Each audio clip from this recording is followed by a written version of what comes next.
cheat. Hey, you said I'm cheating for Hey, no reason. you will cheat. What day he will? I don't care if it's ping pong. He gonna Right, get it. like how I'm If cheating. it's ping pong, he want the advantage in the paddles. I If it's don't care basketball, about a paddle. You figure out how to win. I'm gonna win. Ain't no figure out. I'm gonna win. A hell of an experience. You get that type of knowledge, that type of IQ. I look up to Bud a lot. Honestly, he one of the realest dudes that I done met. He's still a normal person in his head. Like, he don't believe that he's above everyone else. And that's how I feel about myself. You seen me around a lot. No. Don't act like you ain't seen me around Them days. He said that I do. Bud, come on. Terence talking, I try not to talk back. I try to just listen and Straight boom. Straight shot. Like right here. The way of the right hand. He like a sponge.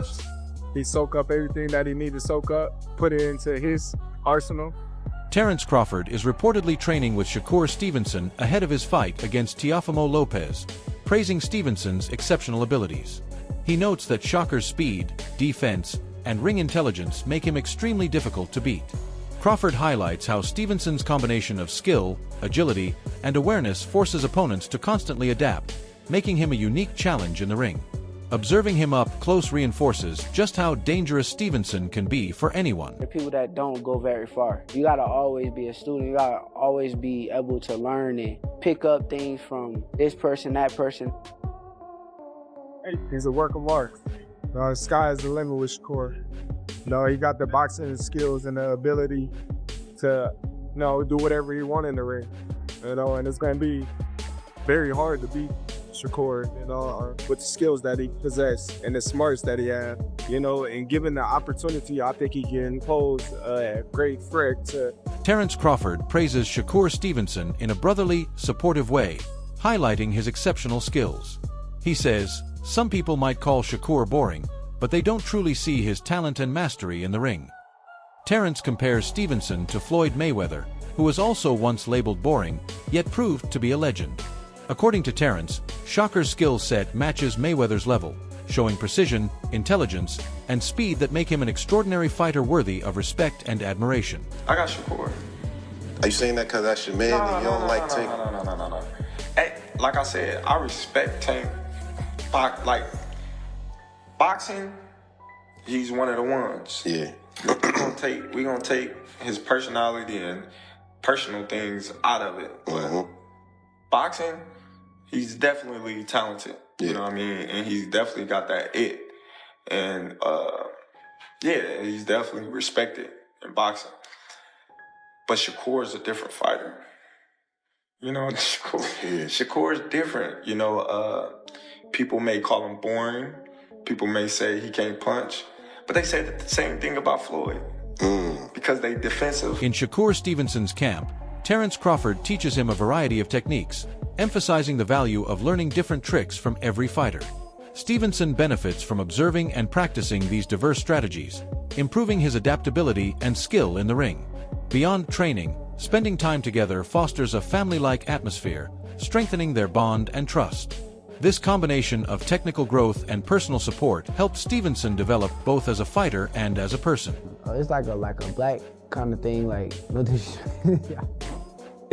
like, like when you go to cookouts and all your family be sitting there playing spades and Chris Algieri emphasizes the importance of matchups where top fighters challenge one another regardless of the risks involved.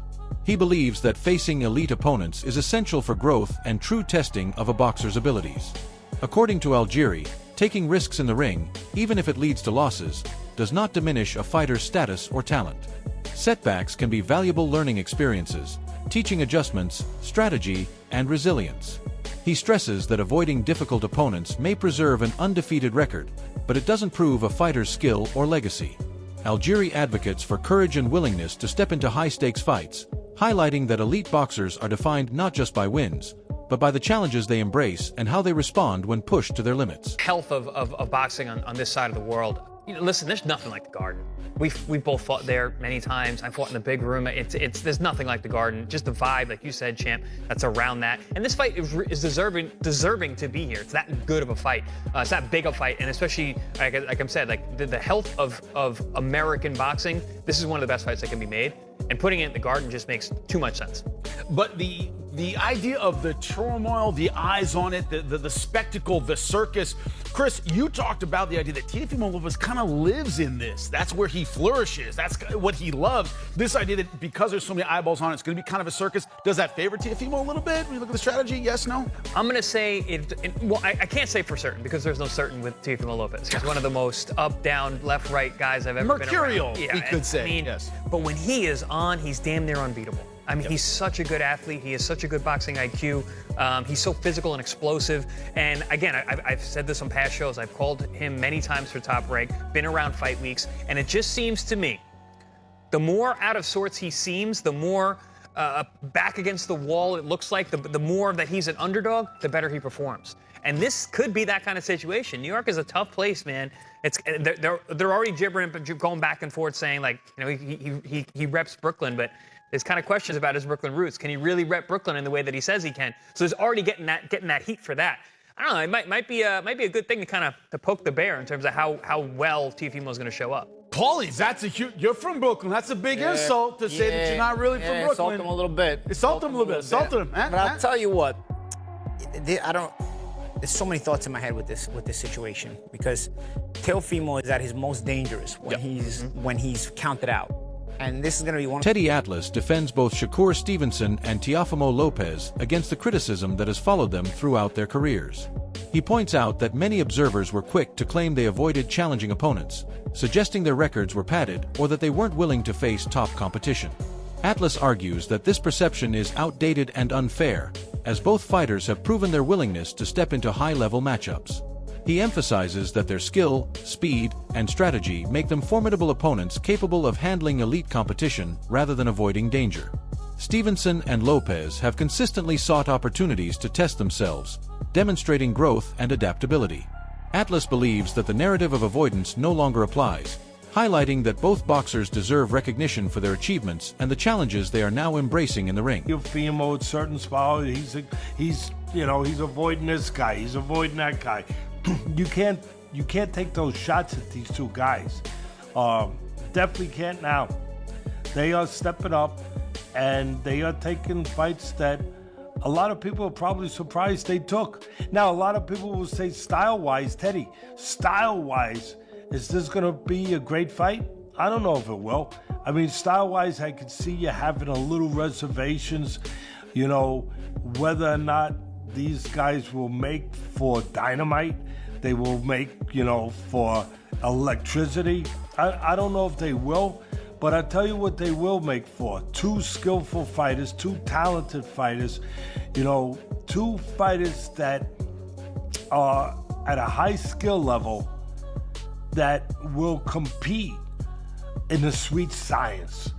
I mean, Shakur showed aggression in his last fight against Cepeda, being elusive while being aggressive, walking them down, fighting on the inside, boxing well, still being able to counter, still being able to control space, but also be able to go into tight quarters and not be afraid to show that he's good on the inside too, that he can make you miss and make you pay outside and inside. Shakur showed that.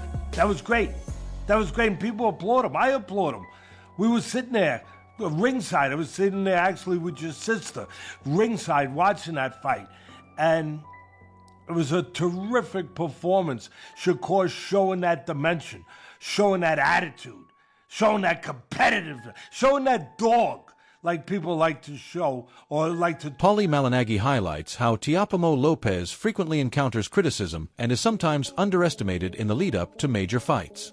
Part of this, he explains, stems from Shakur Stevenson's higher profile in boxing.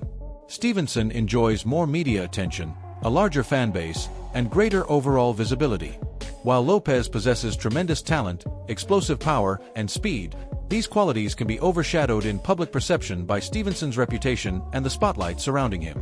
Malignaggi notes that the comparison is not always fair, as Lopez has proven himself against strong competition and demonstrates skills that demand respect. The disparity in attention can influence narratives, with analysts and fans often focusing more on Stevenson's accomplishments while questioning Lopez's credentials. Ultimately, Malignaggi emphasizes that Lopez's abilities speak for themselves inside the ring, and underestimating him could be a costly mistake for anyone facing him, including Stevenson. This fight will test both fighters' skill and resolve under the bright lights of public scrutiny.